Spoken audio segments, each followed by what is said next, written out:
Why saving money is making you poor. Let me start with an uncomfortable observation. Almost everyone you know who is good with money still feels financially tense. They save. They avoid stupid purchases. They don't gamble or chase trends. And yet, 10 years later, their life doesn't look dramatically freer. Not richer, not calmer, just slightly better than before. That's strange, because saving is supposed to work. So let's slow this down and talk honestly about why, in real life, saving money alone can quietly make you poorer over time. Not broke, not irresponsible, just permanently stuck. Think about a very real person. Sarah is 31. She lives in Manchester, works in marketing, and earns about £42,000 a year. After taxes and national insurance, her monthly take-home pay is around £2,700. Her rent for a one-bedroom apartment is £1,100. Council tax, electricity, internet, phone add another £300. Transportation and fuel costs £250. Groceries and basic living expenses are £400. Before anything fun, she's already spending £2,050.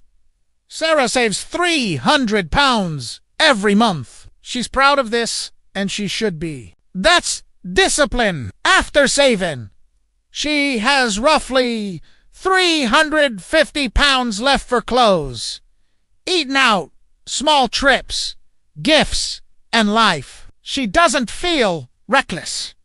She feels careful. After 5 years, Sarah has saved around £18,000. Now here's the part nobody talks about. During those same 5 years, her rent increased twice. Her electricity bill jumped sharply. Groceries became noticeably more expensive. That £18,000 looks bigger on paper, but it buys less than £18,000 used to.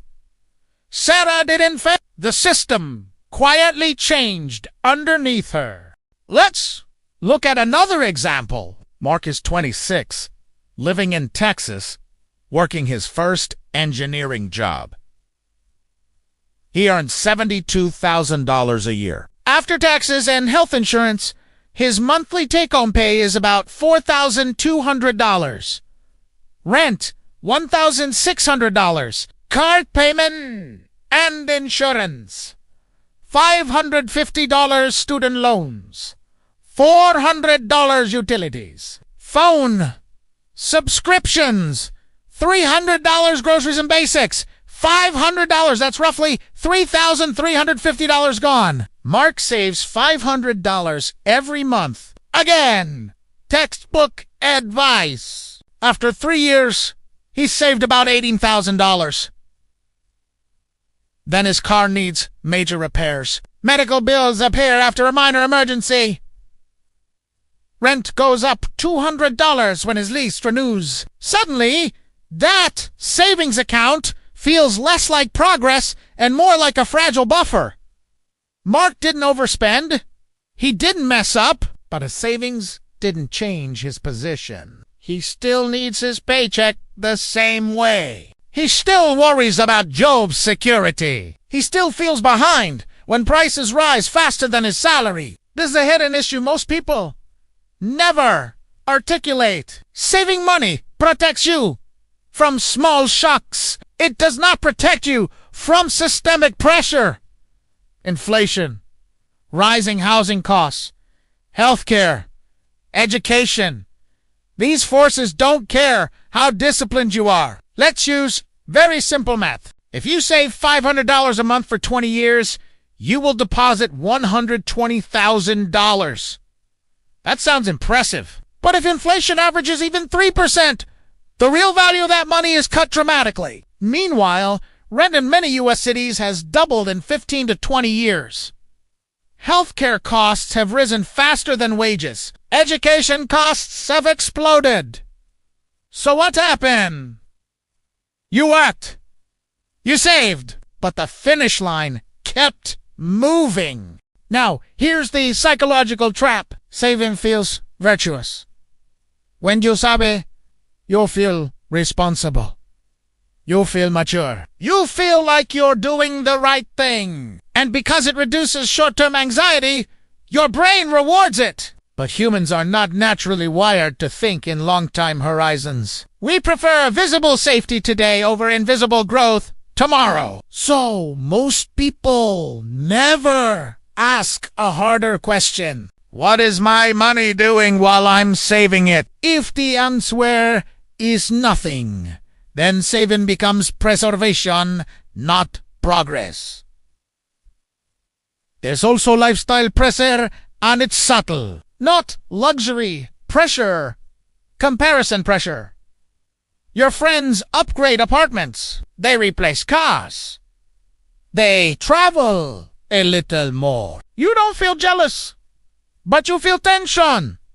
So you save carefully, and spend carefully, and live carefully. Years pass. You didn't lose, but you didn't really win either. Now, let's look at a different real-life pattern. Anna and James are a couple in their mid-30s. Living in Germany, combined income, 9 euros, 5,000 a year. They save aggressively. Nearly 100 euros, cero, a month. After 10 years, they have a substantial savings balance. But almost all of it is sitting in low-yield accounts. Meanwhile, property prices in their city rise faster than they can save. By the time they feel ready to buy, prices have moved beyond reach. Their savings didn't make them irresponsible. It made them cautious. And caution delayed ownership. Again, not failure. Just a mismatch between strategy and reality. So what's the real problem here? It's not saving. It's treating saving as the final goal instead of a temporary phase. Financially intelligent people don't hate saving. They just don't stop there. They see savings as oxygen necessary, but not the destination.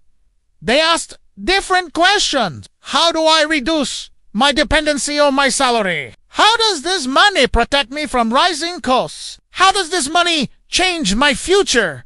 Not just stabilize my present. They accept that money must eventually be exposed to growth, ownership, or productive use carefully, rationally, over time. Not hype, not shortcuts. Just alignment with how this system actually works. If all your money sits idle, your financial life becomes reactive. You react to rent increases. You react to inflation. You react to emergencies. You don't feel poor, but you never feel ahead. You delay choices. You postpone freedom. You rely on working longer than you planned. That's the quiet price. Now let's be very clear. This is not a call to gamble. It's not an argument against discipline. And it's not about chasing trends. It's about understanding that money has a role. Savings keep you stable, but stability alone doesn't create independence. Once you see that distinction, guilt disappears. You stop blaming yourself. You stop thinking you're bad with money. You realize you are following advice designed for a different era. If this perspective made you pause and think differently about saving, you might enjoy these calm, realistic conversations about money and modern life. You can subscribe if you want. No pressure. Clarity is the real goal.